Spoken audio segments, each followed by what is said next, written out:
बिस्मिल्लाहिर्रहमानिर्रहीम, अस्सलाम वालेकुम।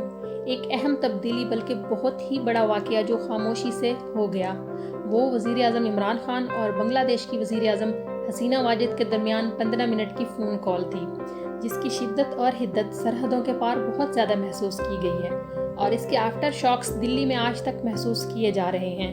न सिर्फ दिल्ली बल्कि पाकिस्तान को दो लख्त करने की साजिश के आर्किटेक्ट और तमाम गैर मुल्की किरदार सब हैरान और परेशान नज़र आ रहे हैं और इस खोज में हैं कि पाकिस्तान और बांग्लादेश के दरमियान, और वो भी शेख मुजीबुर रहमान की बेटी हसीना वाजिद के दौरे इक़्तिदार में, बर्फ़ कैसे पिघली और नफ़रतों और दुश्मनी के पहाड़ कैसे सर हो गए और उन्हें इस अहम तरीन डेवलपमेंट की हवा तक न लगी।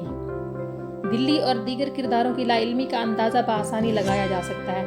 भारतीय मीडिया का दर्द तो अपनी जगह, मगरबी मीडिया भी पाकिस्तान और बांग्लादेश के वज़राए आज़म की खबरों पर मनफी तबसरे और जहर आलूद तज्ज़िये करते नज़र आ रहे हैं और हसीना वाजिद को बावर कराने की कोशिश कर रहे हैं कि पाकिस्तान से दुश्मनी दोस्ती में तब्दील न होने पाए। लेकिन एक साल में होने वाली खुफिया अहम सरकारी और गैर सरकारी सफारतकारी का फल काफ़ी हद तक पक चुका है और इस्लामाबाद और ढाका में मौजूद हम ख्याल पुरानी रंजिशों को भुलाकर एक नए सफ़र की शुरुआत चाहते हैं और ये दोस्ती की ख्वाहिश दोनों जानिब पाई जाती है। इस पे हमारे अज़ली दुश्मन भारत और मोदी की इंतहा पसंद नज़रिए ने भी काफ़ी किरदार अदा किया है। अब जबकि 15 मिनट की कॉल का एलामिया इस्लामाबाद से जारी हुआ कि कश्मीर के मामले पर भी बात हुई, तो इसके बाद ढाका में इंडियन हाई कमिश्नर बांग्लादेश के दफ्तर ख़ारजा से मालूमात हासिल करने की कोशिश कर रहे हैं, लेकिन उन्हें मस्बत जवाब नहीं मिल रहा और 4 महीने से ज़ायद अरसे से उन्हें मुलाकात का वक्त नहीं दिया जा रहा। इंडिया के शहरियत तरमीमी एक्ट के बाद भारत बांग्लादेश ताल्लुकात मज़ीद सर्द महरी का शिकार हो चुके हैं। इंडिया को दिए गए मंसूबों के मुआहदे मनसूख करके अब ये ठेके चीन को दिए जा रहे हैं और पाकिस्तान और बांग्लादेश के दरमियान तिजारत का आगाज़ भी हो चुका है। इंडिया के मनफी प्रोपेगेंडे को बांग्लादेश के वज़ीर ख़ारजा बीमार ज़हनियत करार दे रहे हैं। वो दिल्ली को अपना मुंह बंद करने और बांग्लादेश के मामलात में मदाखलत न करने की वार्निंग भी दे चुके हैं। वज़ीर आज़म हसीना वाजिद ने भी पाकिस्तान के साथ बदलते ताल्लुकात का दिफा करते हुए वाज़ेह किया है कि ख़ारजा पॉलिसी में वो आज़ाद हैं और पाकिस्तान बांग्लादेश का दुश्मन नहीं है। उन्हें हक हासिल है कि वो जिस मुल्क से चाहें दोस्ती करें। इंडिया को इस सिलसिले में मनफी प्रोपेगेंडा करने की कोई ज़रूरत नहीं, क्योंकि हसीना वाजिद के ख्याल में पाकिस्तान और बांग्लादेश की कुर्बत पर मनफी रद्द-ए-अमल ज़ाहिर करने वाले खित्ते की आवाम की कोई खिदमत नहीं कर रहे।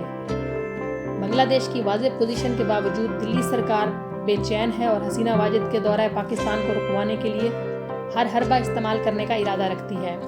पिछले 5 अगस्त के मोदी के इक़दाम ने जनूबी एशिया के ममालिक की आंखें खोल दी हैं, इसलिए चीन इस वक्त जारहाना मूड में है और ईरान, बांग्लादेश, नेपाल और भूटान को माशी तरक्की का पैकेज ऑफ़र कर रहा है, क्योंकि सी पैक से यह तनाज़ा शुरू हुआ, जबकि पाकिस्तान और चीन के लिए सी पैक एक गेम चेंजर है।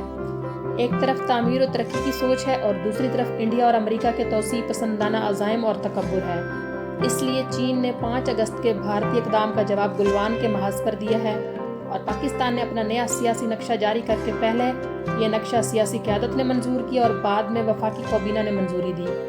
कश्मीर से शुरू होने वाला मुफाहमत का यह सफ़र कब कहाँ तक चलता है, इसके लिए इंतज़ार करना पड़ेगा। लेकिन इत्तलाआत ये भी हैं कि आने वाले दिनों में कौमी इत्तफ़ाक़ राय बड़े पैमाने पर देखने को मिलेगा और जो इस कौमी इत्तफ़ाक़ राय के अमल से बाहर होगा उसे आइंदा के लिए नज़रअंदाज कर दिया जाएगा। ये दोस्ती हर हवाले से पाकिस्तान के हक़ में है। अल्लाह ताला पाकिस्तान को शादो आबाद रखे। मज़ीद इसी तरह की वीडियोस देखने के लिए बुर्राक टीवी को सब्सक्राइब करें और अगर वीडियो अच्छी लगे तो लाइक और शेयर करें। अल्लाह हाफ़िज़।